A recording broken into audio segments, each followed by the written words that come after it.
Muito bem-vindos ao Bit by Bit, onde a gente revisa as notícias mais importantes do dia para os mercados. E já vamos abrir hoje falando do Boletim Focus, que aumenta pela quarta semana consecutiva as expectativas para o término do IPCA em 2022. A expectativa agora se encontra em 5,44%. Já para 2023, ela se manteve em 3,5%. Quanto ao crescimento do PIB, ainda se espera um crescimento de 0,3% para 2022 e de 1,53% para 2023.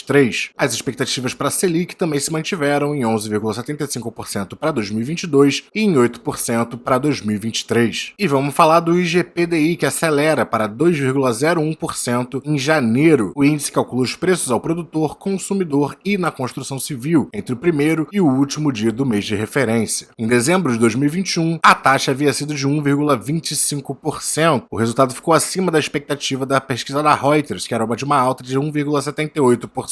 E levou o índice a acumular uma alta de 16,71% nos últimos 12 meses. Vamos seguir falando dos gastos com juros da dívida pública, que sobem 136 bilhões de reais em 2021. Esse valor supera o orçamento do Auxílio Brasil. A alta da inflação e aumento da taxa básica de juros, que aumentou 7,25 pontos percentuais no ano passado, pesaram no crescimento das despesas com juros da dívida pública. E só para ressaltar, esses 136 bilhões foram de crescimento do gasto com a dívida pública, e o orçamento do Auxílio Brasil será de 89,1 bilhões. Isso é para a gente ter uma noção do quanto se gasta com manutenção da dívida em relação a suporte financeiro para famílias que precisam. É claro que a gente não pode deixar de pagar a dívida, isso seria uma catástrofe, porque tornaria muito mais difícil a entrada de capital estrangeiro para o Brasil, mas ainda assim é para colocar as coisas em perspectiva. Segundo números divulgados pelo Banco Central, as despesas totais com juros passaram de 312,4 bilhões em 2020 para 448,3 bilhões em 2021. Desde 2015 a gente vinha em um decrescimento com os gastos da dívida pública e agora tivemos um grande salto que nos colocou ainda abaixo de 2015, porém acima de 2016. 33% da dívida líquida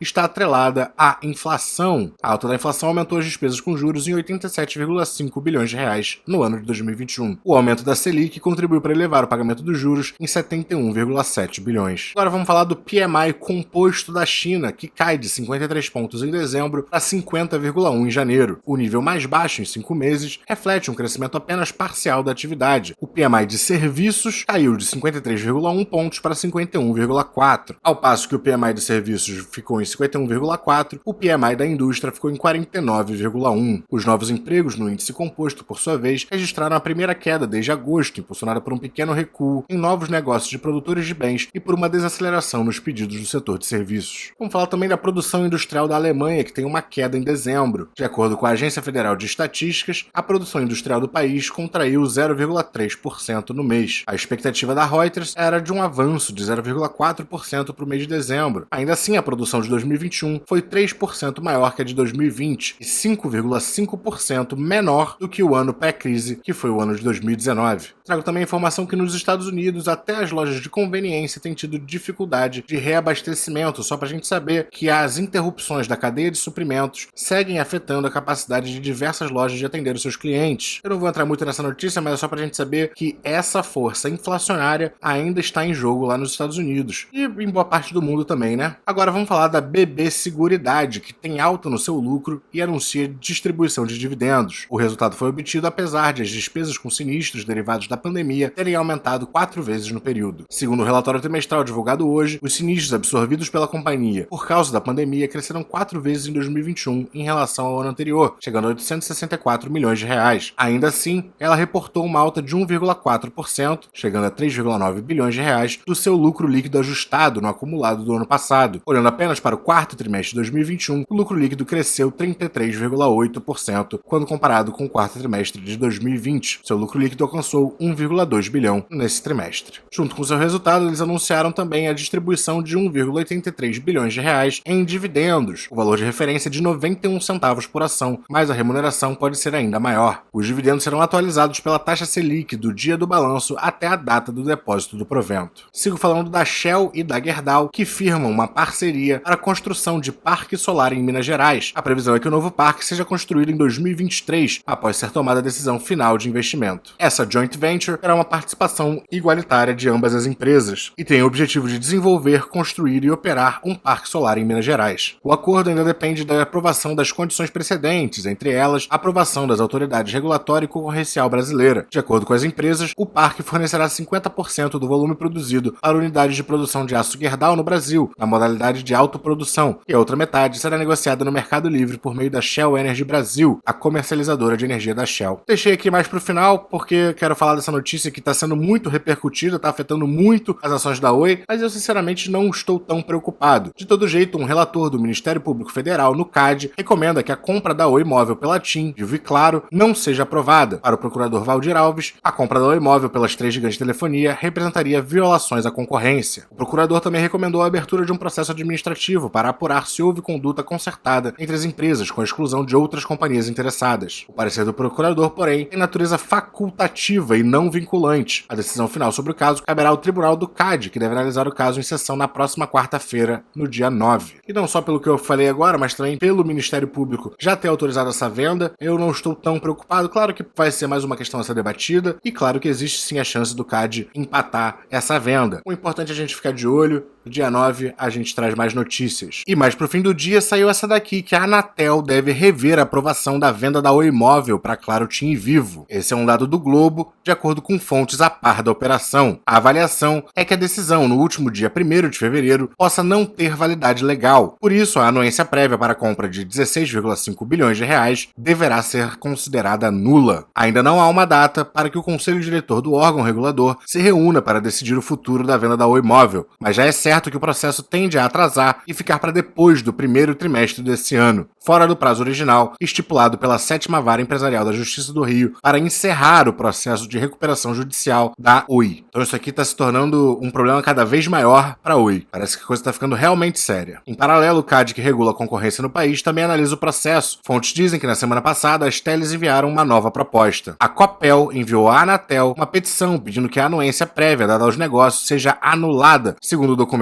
ao qual o Globo teve acesso, a Copel argumenta que as reuniões são ilegais. Então parece que ainda tem muita água para rolar antes de ser decidida a vida da Oizinha. E para finalizar, eu quero trazer aqui um fato relevante do GGRC11, um fundo industrial e logístico, mas só porque, geralmente, quando a gente fala de riscos de fundo imobiliário, a gente está falando de inadimplência, de vacância, a gente está falando de um default, se for um fundo de CRI, né? A gente está falando da volatilidade, se for de um fundo de fundos. Às vezes a gente fala de questões regulatórias, como a questão recente da CVM com o MXRF, a gente pode falar de questões fiscais, como a taxação de FIIs, até brigas judiciais entre o fundo e seus inquilinos, mas esse é um risco que existe, é muito pequeno, mas é pouco falado, então eu queria trazer essa notícia aqui. E esse fato relevante do GGRC informa que na noite do sábado, dia 5/1, e na madrugada do domingo, 6/2, um incêndio de limitadas proporções, sem vítimas, atingiu o galpão industrial locado a Covolon Indústria Têxtil Limitada, localizado na rua Potiguares, número 450, Distrito Industrial Santa Bárbara do Oeste, São Paulo. Só porque isso aqui é muito inusitado, né? Um incêndio num dos imóveis desse fundo é uma coisa estranha, né?